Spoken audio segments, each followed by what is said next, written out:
রাগ রাগিনী তানে ভরাবে সবার মন সুরধনী। সাংস্কৃতিক আসর। জয় নিতাই। মহারাজার কাছে আমার একটা স্বনির্বন্ধর অনুরোধ আছে। সাধন ভজন সম্পর্কে অনেক কিছুই বলেছেন, তো আমার একটা জিজ্ঞাসা, আমরা সাধারণত গৃহী মানুষ, এই সংসারে থাকা, সংসারে থেকে কিভাবে সাধন ভজন করলে তাহলে আমরা গোবিন্দের শরণ লাভ করতে পারি? স্বামী সন্তান সব সেবা, সবারই তো সেবা দিতে লাগবে, তারপরেও তো ভগবানের আমাদের গোবিন্দের সেবা কিভাবে প্রাপ্ত হব আমরা আপনার কাছে একটু জানতে চাইছি।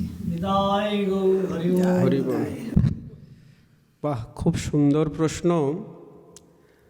মাতাজির জানার বাসনাও খুব উচ্চতর, যে আমরা এই সবাই তো সনাতন ধর্মের আশ্রয়ে আশ্রিত, সেই একই ছাদের তলায়, অর্থাৎ একই ছাদ মানে কি, সনাতন ধর্মের বিভিন্ন পথ মত, সেই বিভিন্ন পথে কেউ সংসারবদ্ধ, কেউ সংসার ত্যাগ করেছে।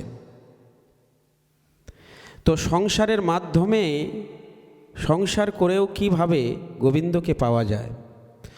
তো সংসার দুই প্রকার, একটা বদ্ধ জীবের সংসার আর একটি মুক্ত জীবের সংসার। কবিরাজ গোস্বামী বললেন, অদ্বয় জ্ঞান তত্ত্ব কৃষ্ণেরও স্বরূপ, একই স্বরূপ শক্তি ধরে দুই রূপ। সাংস বিস্তার চতুর্ভুহ অবতারগণ, বিভিন্নাংশে জীব তার দ্বৈত শক্তিতে গণন। সেই বিভিন্নাংশ জীব দ্বৈত প্রকার, এক নিত্যবদ্ধ নিত্যমুক্ত আর। নিত্যবদ্ধ নিত্যমুক্ত কৃষ্ণ চরণে উন্মুখ, কৃষ্ণ পারিষদ নাম ভুঞ্জে সেবা সুখ। নিত্যবদ্ধ কৃষ্ণ হইতে নিত্য বহির্মুখ, অতএব মায়া তারে দেয় মহাদুখ। কাম ক্রোধের দাস হইয়া মায়ার লাথি খায়, ভ্রমিতে ভ্রমিতে যদি সাধু বৈদ্য পায়। তার উপদেশ মন্ত্রে মায়া পিশাসী পালায়, কৃষ্ণ ভক্তি পায় তবে কৃষ্ণ নিকটে যায়। তো কৃষ্ণ ভক্তির বা কৃষ্ণ চরণ পাওয়ার মুখ্য কিন্তু হচ্ছে কি সাধু সঙ্গ। তো আমি সংসার করব ঠিক আছে, কিন্তু সাধু সঙ্গ অবশ্যই করতে হবে। সাধু সঙ্গ সর্বশাস্ত্রে কয়, লব মাত্র সাধু সঙ্গে কৃষ্ণ প্রাপ্তি হয়। তাই মহাজন গানের ভাষায়ও বলেছেন, সাধু সঙ্গে মহারঙ্গে প্রেমানন্দে থাকো মন। সাধু গুরুর কৃপা হলে, ওই সাধু গুরুর কৃপা হলে, ওরে চক্ষুতে মিলায় রতন। প্রেমানন্দে থাকো মন, সাধু সঙ্গে মহারঙ্গে প্রেমানন্দে থাকো মন।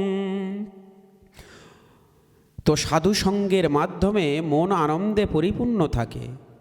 মন সংসার তখন হবে বৃন্দাবন যদি পিতা পুত্র স্বামী স্ত্রী সবাই মিলে একসাথে আমার গৌর গোবিন্দের ভজন করে, তাহলে সংসারটি হবে মধুময় বৃন্দাবন।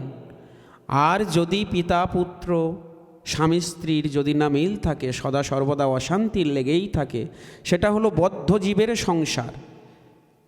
সেখানে অহরহ দুঃখ অশান্তি, সেখানে নিত্য হিংসা বিদ্বেষ বিবাদ সদা সর্বদাই লেগে থাকে। তো পঞ্চপুত্র লয়ে ভজে রায় রামানন্দ, তিন পুত্র লয়ে ভজে সেন শিবানন্দ। এই যে পিতা পুত্র একসাথে গৌর গোবিন্দের ভজন করেছিলেন, তাদের সংসারটি বৃন্দাবন হয়েছিল। আর যে সংসারে পিতা পুত্র বা স্বামী স্ত্রী মিলে গৌর গোবিন্দের ভজন করে না, সে সংসার কুরুক্ষেত্র হয়ে যায় বাবা, সে বৃন্দাবন আর হয় না। তাই আমাদের সর্বতোভাবে জানতে হবে, এই যে সৃষ্টির কিছু বিধান আছে, সৃষ্টির বিধান জেনে যদি আমরা সৃষ্টিকর্মে যাই, আমরা বিবাহ করি কেন? আমাদের জানতে হবে আমাদের সংসারে এত দুঃখের কারণ কি, অশান্তির কারণ কি। তো আমরা বিয়ে করি কেন? না পুত্রার্থে ক্রিয়তে ভার্যা পিণ্ডার্থে পুত্র প্রয়োজনম। পুত্রের নিমিত্ত আমরা ভার্যাকে গ্রহণ করি, অর্থাৎ স্ত্রীকে গ্রহণ করি। কেন? না স্বামী স্ত্রীর মিলনের মাধ্যমে একটি শুদ্ধ সন্তান আসবে, সেই শুদ্ধ সন্তান কিনা হবে কৃষ্ণ ভক্ত, এবং সে পিণ্ড দিলে আমি উদ্ধার হয়ে যাব। পিণ্ডার্থে পুত্র প্রয়োজনম। তো পিণ্ডের জন্য আমি আমার উদ্ধারের জন্য একটি শুদ্ধ সন্তানের আবশ্যক, এবং সেই শুদ্ধ সন্তান যদি পিণ্ড দেয় তাহলে আমি উদ্ধার পেতে পারি। তো সে সৃষ্টির বিধান জানতে হবে, নির্দিষ্ট দিন ক্ষণ সমস্ত কিছু হিসাব করতে হবে, কোন যোগে গেলে পুত্র, কোন যোগে গেলে কন্যা। যেমন হচ্ছে কি ব্যাসদেব যে অন্ধপুত্র ধৃতরাষ্ট্র হয়েছিল, আগে থাকতে বলেছিলেন মাতাজিকে, অর্থাৎ নিজ মাকে বলেছিলেন সত্যবতীকে, যে কোন গর্ভে কোন সন্তান আবির্ভূত হবে, কোন গর্ভে ধর্মভীরু সন্তান হবে, ধর্মকে রক্ষা করার জন্য সদা সর্বদা, দেশকে রক্ষা করার জন্য সদা সর্বদা সে লালায়িত হবে। যেমন দাসী গর্ভে হয়েছিল বিদুর, সে ধর্মপ্রাণ ছিল। তাহলে সৃষ্টির যোগ জানতে হবে, কোন যোগে এলিরে ভাই এই ভবের মাঝারে, ওই যোগ সেধে মহাযোগী মৃত্যুঞ্জয় হলো রে। তো যোগ না জেনে আমরা সন্তান যে উৎপাদন করছি, তাতে কি হচ্ছে? কুসন্তানের মাধ্যমে সংসারে অশান্তির কারণ। আমরা হিন্দু বলে চিৎকার করছি, আমরা সনাতনী বলে চিৎকার করছি, আমরা সনাতন ধর্মের মানুষ, কিন্তু সনাতন ধর্মের মানুষ হয়েও সনাতন শাস্ত্রগুলো আমরা অনুধাবন করছি না, মুনি ঋষিদের পন্থা অবলম্বন করছি না, যার জন্য আমাদের কুসন্তান সৃষ্টি হচ্ছে। আর কুসন্তানের মাধ্যমে এই ধরা অপবিত্র হচ্ছে। তাই মহাযোগী মহেশ্বর বলছেন যে জননী কিতার্থাং বসুন্ধরা বসতি চ ধন্যা। তো কুলং পবিত্রং জননী কিতার্থাং বসুন্ধরা বসতি চ ধন্যা যস্য গৃহে বৈষ্ণব নামধ্যেয়ং। তো কুল পবিত্র হয়, জননীও কৃতার্থ হয়, আর বসুন্ধরাও ধন্য হয়, স্বর্গে পিতারাও নৃত্য করতে থাকে, যেই গৃহে বৈষ্ণব সন্তানের জন্ম হয়। তো যদি বার তিথি প্রিয় সমস্ত কিছু হিসাব করে যদি সন্তানের জন্ম দেয় পিতামাতা, তাহলে সুসন্তান হয়, সেই সুসন্তানের মাধ্যমে ধরা পবিত্র হয়, তখন সংসার হয় মধুময় বৃন্দাবন। তখন পিতা পুত্র স্বামী স্ত্রী সবাই মিলে একসাথে বসে গৌর গোবিন্দের ভজন করে সেই গৃহকে বৃন্দাবন করেন। আর যারা হচ্ছে কি সৃষ্টির তত্ত্ব জানে না, পশু পাখির মতো হচ্ছে কি সৃষ্টি করে, যার জন্য সেই ধরা অপবিত্র হয়, সেই গৃহে অহরহ অশান্তি লেগে থাকে। যার জন্য আমরা কৃষ্ণ ভজন থেকে আমরা সদা সর্বদা বিচ্যুত হই। আমাদের সংসারটা তখন মধুময় বৃন্দাবন হয় না। আর সমস্ত কিছু সর্বধর্মাং পরিত্যাজ্যং মামেকং শরণাং ব্রজ অহং তাং সর্ব পাপেভ্য মক্ষ্যই স্বামীমা শুচ। ভগবান শ্রীকৃষ্ণ অর্জুনকে বললেন, হে অর্জুন, তুমি সর্বধর্ম পরিত্যাগ করে আমাকে আশ্রয় করো, তাহলে আমি তোমার সমস্ত পাপ মুক্ত করে মোক্ষ প্রদান করব। তো আমরা সেই কৃষ্ণ ভজিবার তরে সংসারে আইনু, আমরা কৃষ্ণ ভজন করতে এসে নানান দেবদেবীর পূজা করছি। গীতায় বললেন সব ধর্ম তুমি পরিত্যাগ করো। তো যদি সর্বধর্ম আমি পরিত্যাগ করি, তাহলে কোন ধর্ম থাকব? কোন ধর্মে আমি থাকব? তাহলে আমাকে আশ্রয় করো। আমি কে? না, আমি গোবিন্দ। গোবিন্দ বলছে আমাকে দৃঢ়রূপে আশ্রয় করো, সব ধর্ম ত্যাগ করে। তাই কবিরাজ গোস্বামী বললেন, ওই শ্লোকটি ব্যাখ্যা করে সুন্দর একটা দার্শনিক তত্ত্ব নিদর্শন দিলেন জীব উদ্ধারের জন্য, যে লোক ধর্ম, বেদ ধর্ম, দেহ ধর্ম কর্ম, লজ্জা, ধৈর্য, দেহ সুখ, আত্মসুখ মর্ম, দুস্তজ আর্যপথ, নিজ পরিজন, স্বজনে করয়ে কত তাড়ন ভস্বন, সর্বত্যাগ করি করে কৃষ্ণেরও ভজন, কৃষ্ণ সুখ হেতু করে প্রেমের সেবন, ইহাকে কহিয়ে কৃষ্ণে দৃঢ় অনুরাগ, শস্য ধৌত বস্ত্রে জৈসে নাহি কোনো দাগ। লোক ধর্ম ত্যাগ করতে হবে। কোথায় যত সংস্কার ধর্ম আছে, বিবাহ থেকে অন্নপ্রাশন থেকে সমস্ত সংস্কার ধর্ম, লোক ধর্ম। যে নদী হারায়ে স্রোত চলিতে না পারে, সহস্র শৈবাল দাম বাধা আসিতারে, যে জাতি জীবন হারা অচল অসার, পদে পদে বাঁধে তারে জীর্ণ লোকাচার। এই জীর্ণ লোকাচার, এই যে বিবাহ, এটা সুন্দর শুদ্ধ বিবাহ হয়, এখন সে শুদ্ধ বিবাহ নাই, অশুদ্ধ বিবাহ। এই যে অন্নপ্রাশন, আগে যে অন্নপ্রাশন হতো সাধুগুরু বৈষ্ণব মুনি ঋষি কর্তৃক যে অন্নপ্রাশন হতো, এখন সেই অন্নপ্রাশন বা জন্মদিন এখন কুসংস্কারে সেই বৈদেশিক পাশ্চাত্য শিক্ষা অনুসারে আমাদের সেই জন্মদিন পালন হচ্ছে। তো আমাদের সেই মুনি ঋষিদের পন্থা, সুন্দর পন্থা পরিত্যাগ করে আমাদের জীবনের আলো নিভিয়ে দিয়ে আমরা জন্মদিন পালন করছি। তা জীবনের বাতি যদি নিভিয়ে দিয়ে জন্মদিন পালন করা হয়, তো আমাদের জীবনটা কেমন হবে? অন্ধকারময়। তো এগুলো হচ্ছে কি জীর্ণ লোকাচার। লোক করছে, ও করছে, আমি করব। ভাই ফোঁটা, কত রকম কি কুসংস্কার।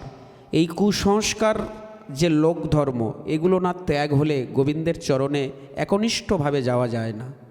তো লোক ধর্ম, বেদ ধর্ম, বেদের অনেক রকম উদাহরণ আছে। ভালো মন্দ, শুভ অশুভ, লাভ ক্ষতি সমস্ত কিছু এই চিন্তা ভাবনা করে যে পা ফেলাম। কিন্তু যারা হচ্ছে গে আমরা এই নানান রকম বলি কি আমাদের শুদ্ধ হতে হবে, কিন্তু মন্ত্রের মাধ্যমে আমাদেরকে শুদ্ধ হতে হবে। অপবিত্র পবিত্র বা সর্বাবস্থাঙ্গত পিবা যাঁসরেত পুণ্ডরী কাকস্কংস বাহ্যভ্যন্তর সূচি। আমি পবিত্র হই আর অপবিত্র হই, যে অবস্থায় থাকি না কেন, আমি যদি গোবিন্দের নাম নেই, তাহলে আমার ভিতর বাহির সূচি হয়ে যায়। তখন আর স্নান করার কোনো আবশ্যকতা থাকে না। এই যে বেদের মধ্যে, বেদ ধর্মের মধ্যে যে স্নানের অনেক বিধান আছে, কিন্তু আমার গোবিন্দ নামের উপরে আর কোনো কিছুই নাই। গোবিন্দকে স্মরণ করলে আমার ভিতর বাহির সমস্ত কিছু পবিত্র হয়। তাহলে বেদ ধর্মকেও ত্যাগ করতে হবে গোবিন্দকে পাওয়ার নিমিত্ত। তাই লোক ধর্ম, বেদ ধর্ম, দেহ ধর্ম কর্ম, লজ্জা, ধৈর্য, দেহ সুখ, আত্মসুখ মর্ম, দুস্তজ আর্যপথ। মুনি ঋষিদের যে আর্যপথ, সেই আর্যদের যে পথ, সে দুস্তজ, মানে তাকে ত্যাগ করা যায় না, কিন্তু ত্যাগ করতে হবে। আমরা সবাই বলি আমাদের পূর্বপুরুষ ওই কর্ম করে এসেছে, আমাকে করতে হবে, কিন্তু গোবিন্দকে পাওয়ার জন্য সমস্ত কিছু ত্যাগ করতে হবে। সর্বধর্ম পরিত্যজ্যং, সমস্ত ধর্মাদি পরিত্যাগ করতে হবে। দেব ধর্মও ত্যাগ করতে হবে, অর্থাৎ দেবতাদের পূজা, সেখানেও না ত্যাগ হলে হবে না। মহাভারতে বলছে বাসুদেবং পরিত্যজ্যং জহন্য দেবম উপাসতে স মাতারং পরিত্যজ্যং সপচ বন্দতে হিজ। যিনি বাসুদেবকে পরিত্যাগ করে অন্য দেবতার আরাধনা করে, সে নিজের মাকে বাদ দিয়ে চণ্ডালের ভজনা করে। তাহলে গীতা আমরা মানছি না, নানান দেবদেবীর পূজা অর্চনাদি করে যাচ্ছি, কিন্তু সমস্ত দেব দেবী সব কিন্তু এই দেহের মধ্যে। আমরা চণ্ডীতে কি দেখছি, যে ইয়া দেবী সর্বভূতেষু মাতৃরূপেণ সংস্থিতা নমতস্যই নমতস্যই নমতস্যই নমো নমঃ। সেই দেবী সর্বভূতের মধ্যে আছে। তাহলে দেবী কি বাইরে রইলেন? তো আমাদের এই সংসারের মধ্য থেকে গোবিন্দ ভজন হবে যখন সমস্ত কুসংস্কার আদি ধর্ম পরিত্যাগ করতে পারবো। সমস্ত কিছু পরিত্যাগ করে গুরু গোবিন্দের চরণে আমরা যদি দৃঢ়রূপে সেই চরণ আঁকড়ে ধরি, তাহলে আমরা দুঃখ দুর্দশায় থেকে মুক্ত হয়ে আমরা গোবিন্দের চরণের দিকে আস্তে আস্তে ধাবিত হতে পারব। আর সমস্ত কিছু ত্যাগ না হলে গোবিন্দ ভজন হবে না। গীতার বাণীকে বিশেষ করে লক্ষ্য রাখতে হবে, সমস্ত কিছু ত্যাগ করতে হবে। সর্বত্যাগ করি করে কৃষ্ণেরও ভজন, কৃষ্ণ সুখ হেতু করে প্রেমেরও সেবন। ইহাকে কহিয়ে কৃষ্ণে দৃঢ় অনুরাগ, শস্য ধৌত বস্তে জৈসে নাহি কোনো দাগ। তাহলে পিতা পুত্র স্বামী স্ত্রী সবাই মিলে গোবিন্দ ভজন করতে হবে, তবে সেই সংসার হবে মধুময় বৃন্দাবন। আর সবাই সবার কথা তখন শুনবে যদি আমরা সুযোগে যদি পুত্র সৃজন করতে পারি। সেই সুযোগ জানতে হবে সনাতন শাস্ত্র অনুসারে, গুরুর কাছ থেকে তত্ত্ব জানতে হবে, নতুবা হবে না। এটাই তো গেল মানে সাংসারিক জীবের কথা। সংসারের ধর্মের মধ্যে কি না ব্রহ্মচর্য পালন করতে হবে। তোমার প্রথম কার্য ব্রহ্মচর্য, শিখিতে ধর আচার্য। আমাদের সবার প্রথম কার্য ব্রহ্মচর্য, শিখিতে ধর আচার্য। সাধনে ধরিয়া ধৈর্য, তুমি যত্ন করো গুরুধন। আগে রক্ষা করো গুরুধন, নইলে সাধন ভজন সব কারণ। তাই ব্রহ্মচর্য যে না পালে, মরিবে সে অকালে। ওই ব্রহ্মচর্য যে না পালে, মরিবে সে অকালে। তার মানব জন্ম যাইবি ফলে, মানব জন্ম যাইবি ফলে। হারা হলে পিতৃবস্তুধন, আগে রক্ষা করো গুরুধন। তাই আমাদের প্রথম কার্য ব্রহ্মচর্য, গুরুর কাছ থেকে ব্রহ্মচর্য জানতে হবে, ওটাই হলো আসল শিক্ষা তত্ত্ব। তো ব্রহ্মচর্য কাহাকে বলে? বীর্য ধারণাম ব্রহ্মচর্য। এই সংসারে থেকেও ব্রহ্মচর্য পালন করা যায়। একক ব্রহ্মচর্য আর যুগল ব্রহ্মচর্য। একক ব্রহ্মচর্য মানে কি?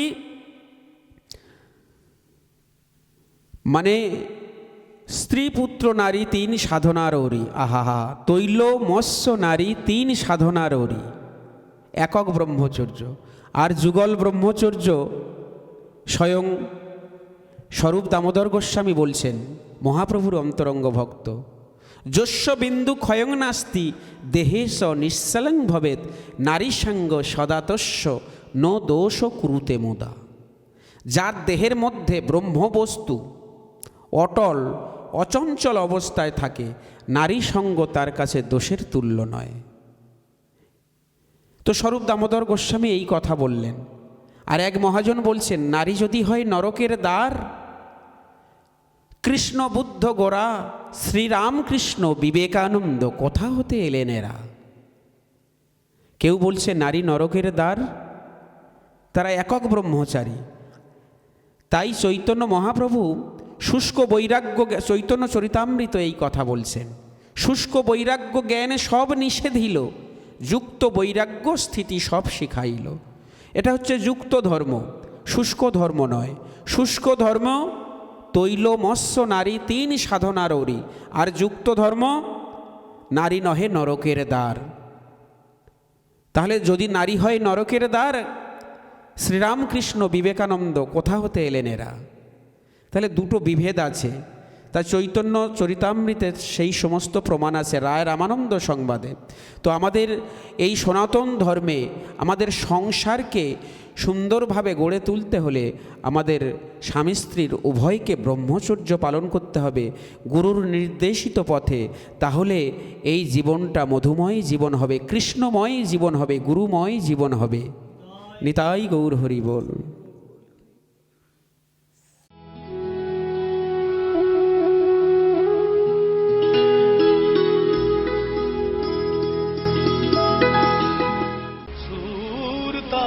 ছন্দে রাগ রাগিনী তানে ভরাবে সবার মন সুরগামী।